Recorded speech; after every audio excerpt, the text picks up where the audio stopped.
in the whispers of time, before the arrow pierced the air, before paths carved the earth, before deities graced our dreams, there was the voice. As the sun dipped below the horizon, casting long shadows across the gathering place, a hush fell over the tribe. The crackling fire cast flickering light on weathered faces, each etched with the stories of countless hunts and harvests. But on this night, something new stirred in the air. Sanu, eldest of the clan, sat apart from the others. His hands, once strong enough to fell mighty beasts, now trembled with age. Yet his eyes gleamed with a fierce intelligence, observing the world around him with unwavering curiosity. Life had grown more intricate with each passing season.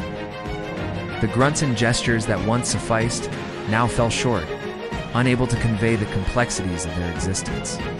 Sanu felt this lack keenly, sensing a void that yearned to be filled.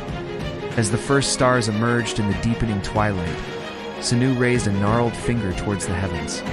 His lips parted, and from them emerged a sound unlike any other. Some in the tribe laughed, dismissing the old man's utterance as the ramblings of a mind dulled by time.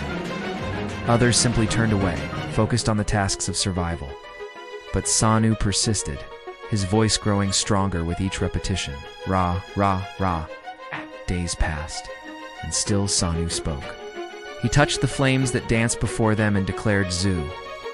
When a child's wail pierced the night, he nodded sagely and murmured, La. Slowly, almost imperceptibly, others began to echo his sounds. A hunter, returning from a successful chase, pointed to the sky and exclaimed, Ra.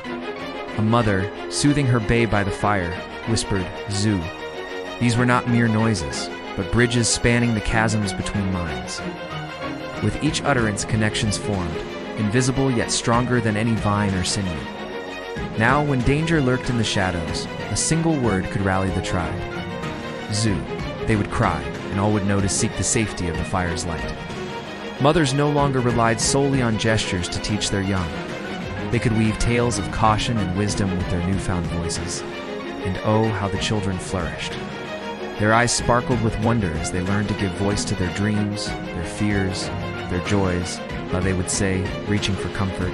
They would giggle, basking in the warmth of the sun. Sanu watched as his gifts spread through the tribe like ripples in a still pond. He had carved no stone, built no shelter that would withstand the ages. Yet in giving breath to thought, in shaping the very air with meaning, he had altered the course of their world forever. With each passing moon, the sounds grew more nuanced, more intricate. They began to flow together like water, forming streams of meaning that could carry the weight of entire histories.